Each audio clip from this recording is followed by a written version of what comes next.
کہ انہوں نے اپنے ملک کے خزانوں کو بڑھا ہے، ان کے لیے تو آسان تھا۔ یہ علماء جو بالکل بے سہارا زاہد فی دنیا، جن کے پاس کچھ بھی نہیں ہے، وہ کہاں سے مدرسوں میں پڑھنے والے طلبا کو کھانا دیں گے، کپڑا دیں گے، کہاں سے پہنائیں گے، کیا کریں گے؟ ایک سوال ہے۔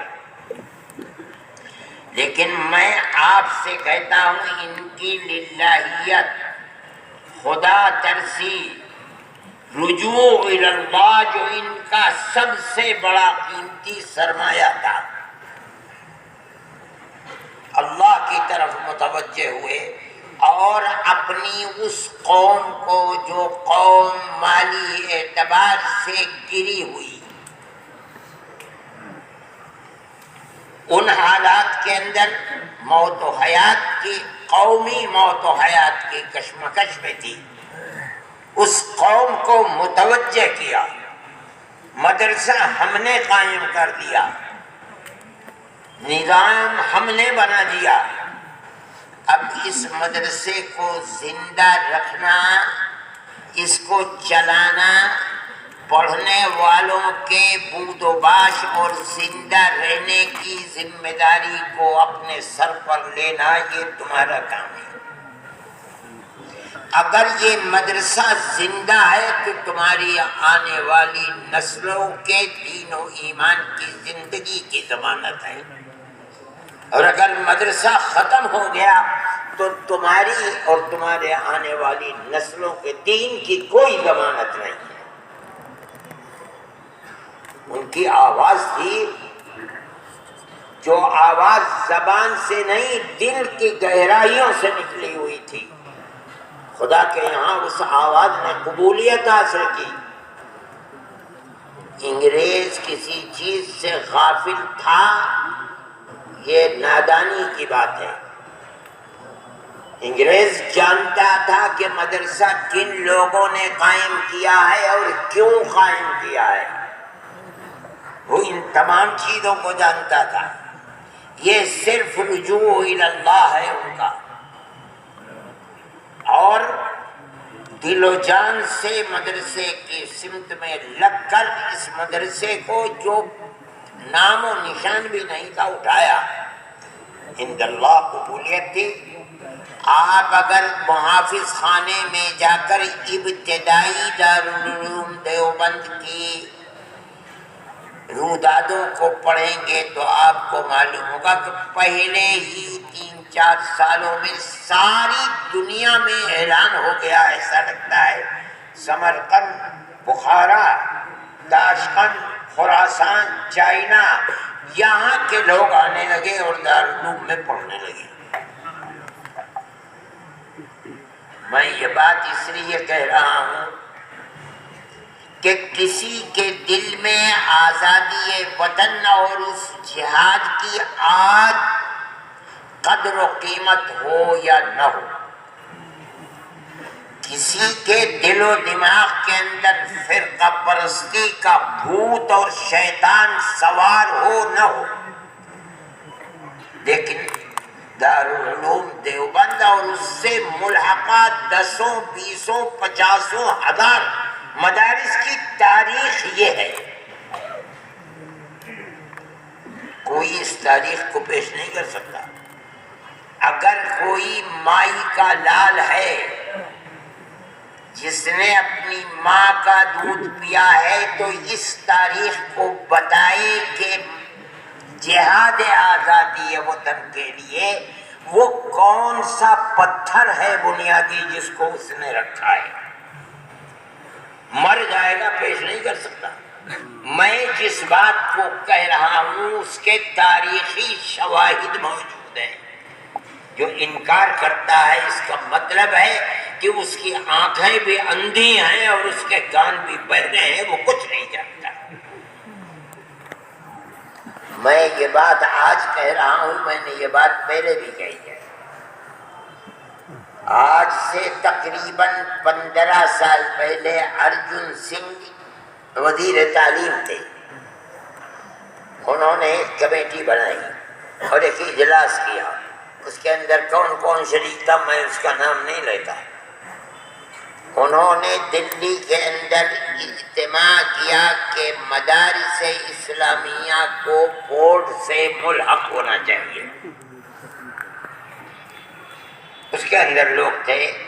میں بھول گیا, مجھے کسی نے 9 بجے کے بعد کے قریب مجھے بتایا کہ ایسی صورت ہے. میں بھاگا یہاں سے اور میں اس کے اندر دور کے بعد کی مجلس میں شریک ہوا.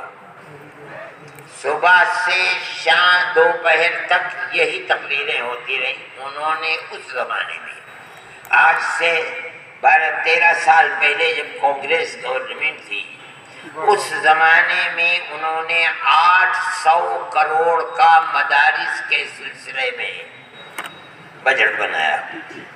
صبح سے شام تک دوپہر تک تقریریں چلتی رہی. میں وہاں پہنچا دوپہر میں.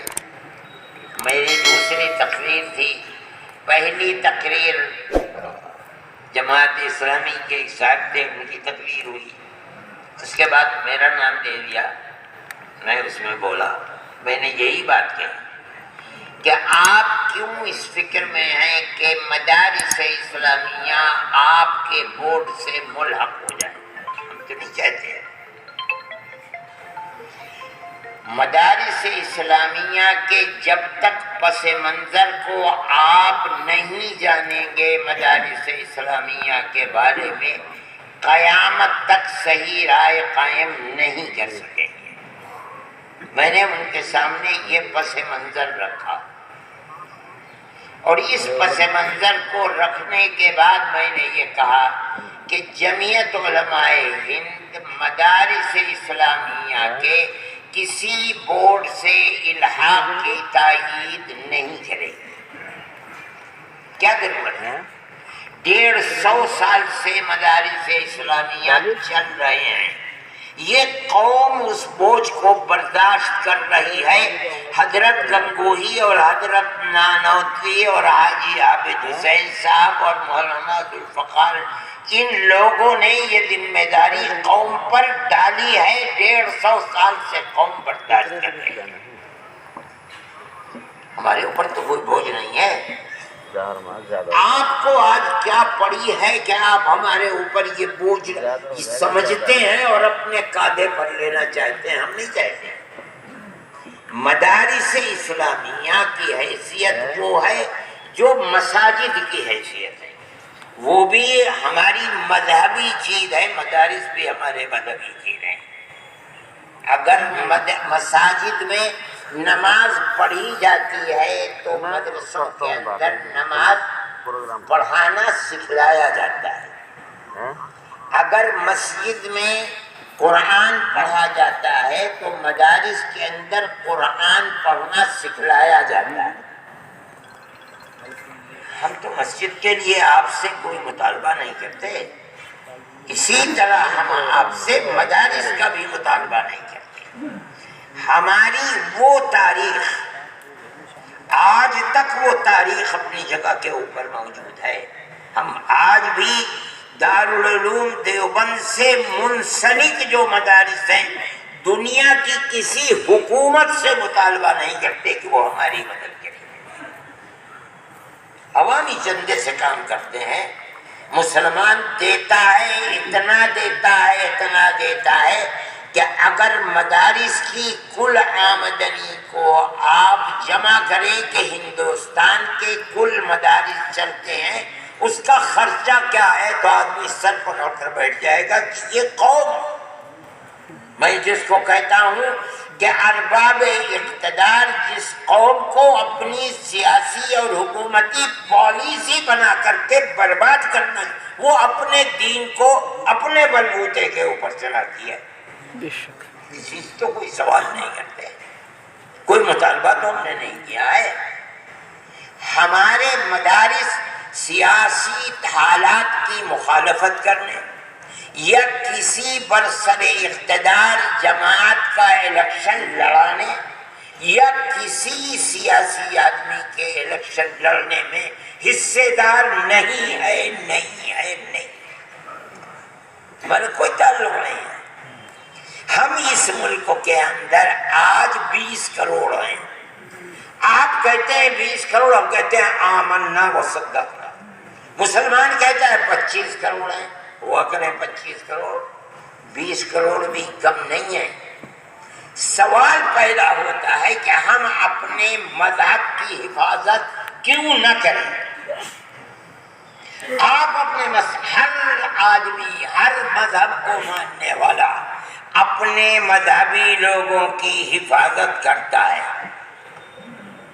آج کا پرنسپل، اب تو میرے تعلقات ہیں، میرے مقدمات کو لڑتے ہیں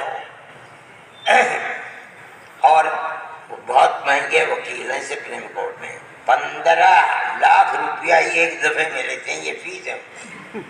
مگر جمعیت علماء روز مقدمات لڑتی رہتی ہے جن لوگوں کو دہشت گردی کیس میں. حقیقت یہ ہے جمعیت علماء مٹھی بند کر کے جو دے دیتی ہے اسے قبول کر لیتی ہے. اس زمانے میں میں ایک ضرورت سے ان کے گھر گیا، ایک صاحب کا مسئلہ تھا، میں ان کے گھر گیا، وہ نہیں تھے، آئے، بڑی عزت و آبرو کے ساتھ معاملہ کیا انہوں نے میرے ساتھ. ان کا معاملہ وہ میں نے کہا یہ بتائیے، کہنے لگے کہ ہم یہ کرنا چاہتے ہیں، یہ کرنا چاہتے ہیں، اور مدرسوں کو یہ دیں گے اور یہ دیں گے اور یہ. میں نے کہا مدرسے کو تو کسی چیز کی ضرورت نہیں ہے. جو بات میں نے اس دن کہی تھی، آپ نہیں تھے، ارجن سنگھ صاحب تھے، میں وہی بات پھر آپ سے کہتا ہوں کہ مدرسے کو تو کوئی ضرورت نہیں ہے. یہ قوم جو لوٹی پیٹی برباد ہے اقتصادی اعتبار سے، یہ قوم اپنے مدارس کے بوجھ کو اپنے کاندھے پر لیتی ہے، سر پر لیتی ہے. کیا ضرورت ہے آپ کو؟ مطلب اس سے ترقی ہوگی. میں نے کہا میں آپ سے ایک بات پوچھتا ہوں، کتنے مسجدیں ہیں آپ کے حلقہ انتخاب میں دلی میں؟ میں تو نہیں جانتا ہوں. میں نے کہا صحیح ہے، یہ بتائیے اس ملک کے اندر 1 لاکھ مسجد ہے، اس سے زیادہ ہوں گی. میں نے کہا مجھے ہر مسجد کے لیے ایک امام درکار ہے اور ایک مؤذن درکار ہے، آپ مجھے دے دیجیے. میں تو نہیں دے سکتا ہوں. میں نے کہا نہیں دے سکتے، ہمارے مدرسے ہماری اس ضرورت کو پورا کرتے ہیں، ہم اپنی مسجدوں کے تالے بند کر دیں گے؟ ہمارے بچوں کو پڑھانے کے لیے جو ہماری بنیادی کتاب ہے قرآن، جس کے بغیر نمازی کی نماز نہیں ہوگی، ہمیں پڑھانے والا درکار ہے، آپ ہمیں دے دیں گے؟ ہمیں مؤذن درکار ہے، آپ ہمیں دے دیں گے؟ ہمیں مفتی درکار ہے، آپ ہمیں دے دیں گے؟ کہنے کہ میں نہیں دے سکتا. میں نے کہا نہیں دے سکتے تو پھر یہ تمام چیزیں ہمیں ہمارے مدارس اسلامیہ دیتے ہیں، ہم کیسے ان سے مستغنی ہو جائیں؟ اس کا مطلب یہ ہے کہ جتنی قوم ہندوستان کے اندر ہے وہ سب اپنے مذہب سے ناآشنا ہو جائے. کیا آپ یہ چاہتے ہیں؟ ہمیں تو یہ چیز منظور نہیں ہے. میرے بھائی یہ مسئلہ، اور یہ کوئی دارالعلوم کا تنہا مسئلہ نہیں، مدارس کا. ارے بھائی دنیا کے ہر قوم کو افراد مذہبی درکار ہے. میں کہتا ہوں ہندوؤں میں شادی ہوتی ہے برادران وطن میں، پھیری کرانے کے لیے کسی ہریجن کو تھوڑے لاتے ہیں، پنڈت کو لاتے ہیں جو ان کا مذہبی آدمی ہے. مرنے والے کی 14ویں ہوتی ہے، چہلم ہوتا ہے، کون آ کر کے کرتا ہے؟ کسی چیز کا افتتاح کرنا ہوتا ہے، کون کرتا ہے؟ میں ابھی ملائم سنگھ جی سے میرے تعلقات تھے، میں گیا آگرہ، میں اس کے پاس ان کے بیٹے کے پاس گیا، وہاں سے قریب ہے. میں نے دیکھا کہ وہ پنڈت بیٹھا ہوا کر رہا ہے، وہ ایک طرف عورتیں بیٹھی ہیں، ایک طرف وہ بیٹھے ہوئے ہیں. آپ کو اپنے رسوم و رواج کو پورا کرنے کے لیے مذہبی افراد کی ضرورت ہے، اور آپ کا کوئی کام بغیر ان مذہبی افراد کے نہیں ہوتا. اگر دیوالی کی تاریخ متعین کرنی ہے، ہولی کی تاریخ متعین کرنی ہے، یہ کاوڑیے چلتے ہیں، اس کا تاریخ کا وہ بھی پنڈت ہی کرے گا. ہمارے یہاں تو کوئی نہیں کرتا، لیکن میں کہتا ہوں کہ مذہبی افراد کی آپ کو ہر قدم پر ضرورت ہے، ہمیں بھی ضرورت ہے۔ ہمیں روز آنا 5 مرتبہ ہماری لاکھوں مسجدوں کے اندر اذان دینے والے مذہبی فرد کی ضرورت ہے، نماز پڑھانے والے مذہبی فرد کی ضرورت ہے۔ ہم کیسے مستغنی ہو جائیں؟ کیا ہم اپنے مذہب کو چھوڑ دیں؟ ہم مسلمان نہ رہیں تو آپ ہمیں کیسے اس کا پابند کر دیں گے؟ میں نے ان سے کہا تھا، ارجن سنگھ جی سے، یہ بتائیے اگر آپ ہمیں امداد دیں گے تو آپ ہمیں آزاد چھوڑیں گے؟ ہمیں یقین ہے کہ آج جو آپ سے امداد لے گا کل آپ اس کی گردن میں زنجیر ڈال دیں گے، اس کے مدرسے کو ختم کر دیں گے، کہنے ہم ضمانت دیتے نہیں کریں گے۔ میں نے کہا ٹھیک ہے بات، آپ جو بات کہہ رہے ہیں مجھے یہ حق حاصل نہیں کہ میں یہ کہوں کہ یہ جھوٹ ہے، لیکن مجھے آپ یہ گارنٹی دے دیجئے کہ الیکشن میں 3 سال باقی ہیں، اس الیکشن کے بعد آپ ہی اس اقتدار کی کرسی پر بیٹھیں گے، آپ یقین دلا دیجئے، آپ نہیں بیٹھ سکتے۔ مان لیجئے کوئی دوسری پارٹی آ جاتی ہے، وہ کیا کرے گی؟ خاموش بیٹھے رہے۔ میں نے کہا نہیں ہو سکتا، ہم آج بھی مخالف ہیں، ہم کل بھی مخالف تھے اور ہم جب تک زندہ رہیں گے مخالفت کرتے رہیں گے، ہم آپ کی امداد سے مدارس کو نہیں چلائیں گے۔ جن لوگوں نے چلایا وہ اس کے انجام کو آسام میں بھی دیکھ رہے ہیں، اور وہ دن دور نہیں ہے تو دوسری جگہوں کے اوپر بھی دیکھیں گے۔ میرے بھائی، مدارس اسلامیہ کا ایک کردار ہے، ہم سیاست سے پھوٹی کوڑی کا بھی تعلق نہیں رکھتے۔ میں آپ سے کہتا ہوں جمعیت علماء ہند ملک کی آزادی سے پہلے اس کے ساتھ علماء تھے، ہم رات اور دن سیاست کے اندر لگے ہوئے تھے، یعنی ملک سے غلامی کی زنجیروں کو توڑو، انگریز کے منہ کو کالا کرو، ہم اس کے لیے قربانیاں دے رہے تھے، یعنی ہمارے بزرگ قربانیاں دے رہے تھے۔ کون ہے جو ان کی مالٹا کی تاریخ کو، جو دارالعلوم کی اپنی تاریخ ہے، کوئی بتا سکتا ہے اس کی مثال؟ ہم نے کیا، یہ ہمارا سیاسی کردار تھا، ہم نے اس کو مذہب اسلام کی بنیاد پر کیا۔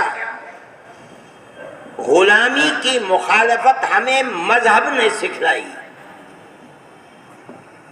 ہم کسی دوسری قوم کی غلامی کو قبول نہیں کرتے، ہم خاموش ہو جائیں، سر کو جھکا دیں تاکہ فتنہ برپا نہ ہو، یہ ہو سکتا ہے، لیکن مذہب اسلام کسی دوسری غیر مسلم قوم کی غلامی کو برداشت نہیں کر سکتا، اس نے ہمیں اس کی اجازت نہیں دی ہے۔ ہمارے اکابر نے انگریز کی غلامی کو قبول نہیں کیا مذہب کی بنیاد پر، اور ہر آدمی کان کھول کر سن لے، میرا یہ دعویٰ 100% درست ہے، جس دن ملک آزاد ہوا اور حکومت ہماری ہو گئی، اسی دن کروٹ لے لی اور آزاد اعلان کر دیا کہ آج سے جمعیت علماء ہند اور اس کے لوگ ملک کی سیاست سے قطعاً بے تعلق ہے، ہماری جماعت مذہبی ہے، ہم ہندوستان جو ہمارا ملک ہے اور ہمیشہ کا ملک ہے، ہم وہاں رہنے والے مسلمانوں کی مذہبی ضرورت کو پورا کریں گے، ہمیں کوئی تعلق سیاست سے نہیں ہے۔ کون ہے مائی کلال جو اس چیز کو پیش کر دے؟ لوگوں نے سر ڈال دیے، اور اس 75 سال کے اندر کتنی دولت حرام و حلال کمائی ہے، کوئی حد ہے اس کی؟ ایک ایک آدمی 50-50 ہزار کروڑ روپیہ ملک کا لے کر کے دنیا کے دوسرے ملکوں کے اندر پڑا ہوا ہے. کسی مسلمان کا نام تو لے دیں آپ. ہم نے ملک کے ساتھ وفاداری کا عہد کیا ہے اپنے مذہب کی بنیاد. ہمارا کوئی تعلق سیاست سے، ہم تو مذہبی لوگ ہیں. ہم مذہبی ضرورت کے لیے قوم کو افراد پیدا کر کے دیتے ہیں. میں نے جیسے کہا کہ ہم امام دیتے ہیں، مؤذن دیتے ہیں، مفتی دیتے ہیں، قرآن پڑھنے والا دیتے ہیں. ہماری مذہب کی بنیاد کیا ہے ملک کے اندر؟ میں کہہ رہا ہوں، ببانگ دوہل کہہ رہا ہوں، اور اس پیغام کو چاہے دنیا میں جہاں تک پہنچائیے. اگر ہمارا کوئی تعلق سیاست سے ہوتا یا ہم نے ملک کی آزادی ملک کے اقتدار میں حصے دار بننے کے لیے کی ہوتی تو ہم ملک کی آزادی کے بعد ملک میں سیاست کے کسی عہدے کے تو دعوے دار بنتے. لیکن جمعیت علماء کے اجلاس میں کلکتے میں اعلان کر دیا گیا کہ جمعیت علماء کا سیاست سے کوئی تعلق نہیں ہے. ہم نے جو کچھ کیا اپنے مذہب کی دعوت پر کیا ہے کہ ملک غلام ہے، ہم دوسروں کے غلام ہیں، ہم اس غلامی کو برداشت نہیں کرتے. ملک آزاد ہو گیا، ہمارا مذہبی جذبہ پورا ہو گیا. ہم اب بیٹھے ہوئے ہیں، اپنے مذہب کی حفاظت کریں گے. ہم نے مدارس اسلامیہ سے جو سیکھا ہے، پڑھا ہے، لیا ہے، اپنے اساتذہ کی تربیت سے جو کچھ اپنے دل و دماغ اور رگ و ریشے میں اتارا ہے، وہ صرف مذہب اول اور آخر، پیدا ہونے سے لے کر قبر میں جانے تک، اور کچھ نہیں. یہ مدارس کا کردار ہے میرے بھائی.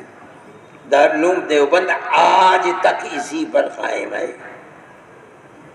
ہم نہیں کسی کے الیکشن کو لڑاتے، ہم نہیں کسی سے کہتے کہ ہم الیکشن لڑیں گے. میں مسجد میں بیٹھا ہوں، اس سے کہا گیا پارلیمنٹ کے، میں نے کہا میرے بھائی میرا تو مرنا جینا مدرسے اور مذہبی زندگی ہے، میں نہیں کرتا ہوں یہ کام. اس لیے آج بھی مدارس کی زندگی، میں یہ سب اس لیے کہہ رہا ہوں کہ آپ کے مذہب کو دہشت گردی کا مذہب بتایا جا رہا ہے. مذہب اسلام پڑھایا جاتا ہے مدرسوں میں، مدرسوں کو دہشت گردی کا اڈا بتایا جا رہا ہے. آپ پڑھنے والے ہیں، بچے کو پڑھاتے ہیں، آپ نے پڑھا ہے، آپ کو اور مجھے دہشت گرد بتایا جا رہا ہے. دنیا کی آنکھیں اندھی ہیں، کان بہرے ہیں، پٹ پڑے ہوئے ہیں. یہ تاریخ ہے مدرسوں کی. ہم آج تک اس تاریخ کے اوپر زندہ ہیں. ہم کب کسی سیاسی پارٹی کے دروازے پر گئے ہیں کہ ہماری مدد کرو، ہمیں دو، تھوک دیں اس مدد کے اوپر جو تم دیتے ہو؟ ہم نہیں دیتے ہیں. یہ ہمارا بنیادی کردار ہے. کیا وجہ ہے مخالفت کی؟ آپ اگر 1000 نہیں 1,00,000 مخالفت کریں گے، ہم جس جگہ کھڑے ہیں اس جگہ ہم کھڑے ہیں کوہ ہمالیہ سے زیادہ مضبوط ہے انشاءاللہ. وہاں تزلزل ہو سکتا ہے. 75 سال میں ہمارے اندر تو ایک کوڑی کے برابر بھی تزلزل نہیں ہوا. الحمدللہ ہم اپنی جگہ کے اوپر. یہ مدارس اسلامیہ ہیں اور دارالعلوم ان کی بنیاد ہے. یہ ام المدارس ہے. میں چند وہ بڑے بڑے مدرسے جو کام کر رہے ہیں، میں نہیں کہ ان کی مخالفت کرتا ہوں، کر رہے ہیں، لیکن وہ لوگ جن کی بنیاد پر دارالعلوم ام المدارس کہا جاتا ہے، جنہوں نے بنیاد رکھی ہے، جب وہ اس دنیا میں زندہ تھے کوئی مدرسہ ان کی ذات سے مستغنی نہیں تھا. اگر آپ تاریخ پڑھیں گے تو آپ کو پتہ چلے گا. اس لیے ہم ان سب مدرسوں کو جو قدیم مدرسے ہیں، بڑے مدرسے ہیں، ہم ان سب کو اپنے مدارس سمجھتے ہیں، ہمارا کوئی اختلاف نہیں ہے۔ نصاب تعلیم ان کا بدلا ہوا ہے، لیکن بنیادی طور پر کوئی مدرسہ دنیا کے اندر جو اسلامی یا مذہبی مدرسہ ہے کتاب اللہ اور سنت رسول اللہ سے مستغنی نہیں ہو سکتا۔ ادھر سب مدرسے ہمارے ہیں، ہم ان کے بھی طالب علم اپنے آپ کو سمجھتے ہیں۔ ہم اس بات کو لے کر چلتے ہیں کہ ہم دنیا کے سامنے اس چیز کو پیش کریں کہ مدارس ہمارے ہیں، ہمارا سیاست سے کوئی تعلق نہیں ہے، ہم کسی کی بربادی میں یا سیاسی آبادی میں حصے دار نہیں ہیں، ہم کسی کو یہ نہیں کہتے کہ اس کو ووٹ نہ دو، ہم کسی کے دروازے پر نہیں جاتے کہ اس کو ووٹ دو۔ ہمارا یہ میدان نہیں ہے میرے بھائی، اور اگر اور آپ اس کے اندر گھسیں گے تو میں یہ کہہ سکتا ہوں کہ میرے بھائی ہمارا کام تو چندوں سے چلتا ہے۔ چندہ دینے والا کس پارٹی سے تعلق رکھتا ہے، کس کا الیکشن لڑتا ہے، کہاں جاتا ہے، ہم اگر اس جھنجھٹ میں پڑ جائیں کہ کانگریس کے ساتھ ہیں، دوسری پارٹی کے ساتھ آئی ہیں، تو اس کا مطلب یہ ہے کہ چندہ بھی ہمیں کانگریس ہی دے گا، سماجوادی پارٹی کا آدمی چندہ نہیں دے گا، تو ہمارے تو نقصان ہی ہوگا۔ اس لیے ہم کسی پارٹی کے ساتھ نہیں، تاکہ ہر پارٹی کا آدمی ہمیں اپنا سمجھے اور ہمارے مدرسے کو چندہ دے۔ آپ اس طرح بھی کہہ سکتے ہیں، حقیقت وہی ہے جو میں نے پہلے کہ مدارس کا یہ میدان ہی نہیں ہے، ہماری اس بات کی قدر و قیمت کی جاتی ہے۔ ہمارے اس کردار کی قدر و قیمت تھی، ہم نے کیا کیا ہے ملک کی آزادی میں، کانگریس کے بڈھے لوگ اس کو جانتے تھے۔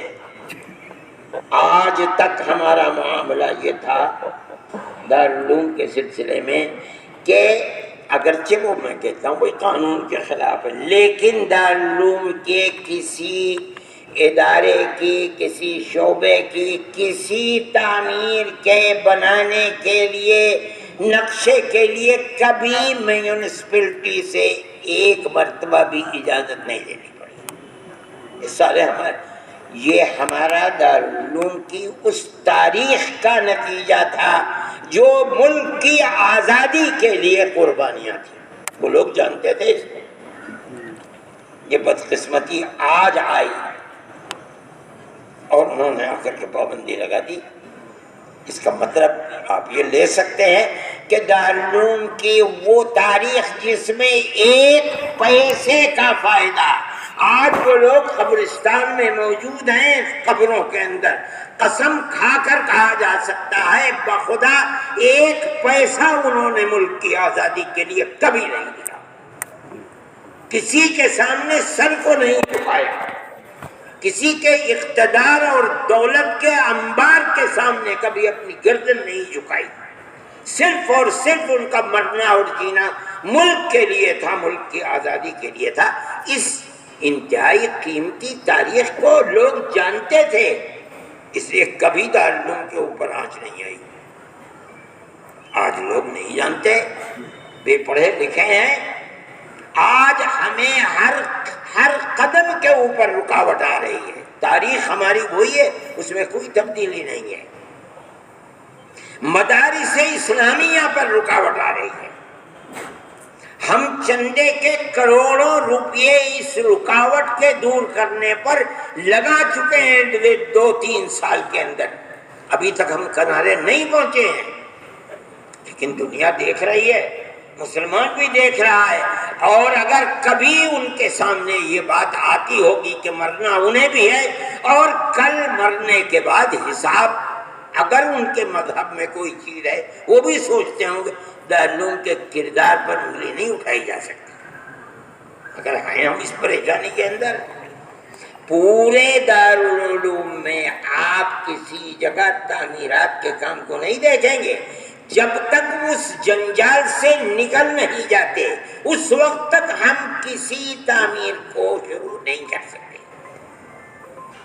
2-2.5 سال ہو گئے دارالعلوم اسی طریقے کے اوپر چل رہا ہے۔ ہمارا ایک نظریہ ہے، وہ نظریہ کیا ہے میں آپ کے سامنے میں نے اس نظریے کو پیش کیا۔ یہ نظریہ ہے، مگر یہ حالات تو دنیا بدلتی بدلتی رہتی ہے۔ العالم متغیر وکل متغیر حادث فالعالم حادث۔ اس لیے میرے بھائی اس پہ کرنا کیا ہے؟ ہم زندہ رہیں گے تو ہم کریں گے، پھر اس کو حالات سازگار ہو گئے، ہم مر جائیں گے تو جو دوسرے آئیں گے وہ اٹھائیں گے۔ اللہ کے نبی نے فرمایا ہے دین کو بنیاد بنا کر قائم رکھنے کے لیے اللہ ہر زمانے میں ایک نہ ایک جماعت کو قائم کرتا رہے گا جو اس دین کے بوجھ کو اپنے سر کے اوپر اٹھائیں گے، اور قیامت تک چلتا رہے گا۔ ہم اپنے اکابر کے نقش قدم کو اگرچہ ان کا مرتبہ جہاں تھا ہم ان کے پیر کی خاک بھی نہیں ہیں، اور ہم خدا کو گواہ بنا کر کہتے ہیں کہ ہم ان کے پیر کے خاک نہیں ہیں، لیکن ہم کوشش کر رہے ہیں کہ ہم ان کے قدم کے اوپر چلیں۔ اسی وجہ سے اللہ ہماری مدد بھی کر رہا ہے۔ ہم جائیں گے دنیا سے، اللہ دوسروں کو پیدا فرمائیں گے، انشاءاللہ وہ آئیں گے چلائیں گے۔ ہم اگر ان تعمیرات کو جو نقشے میں ہیں ہمارے ہم نہیں کر پائیں گے، ہمارے بعد جو ہماری روحانی یہ علمی اولاد آئے گی وہ کرے گی، اللہ اس کی مساعدت کرے گا۔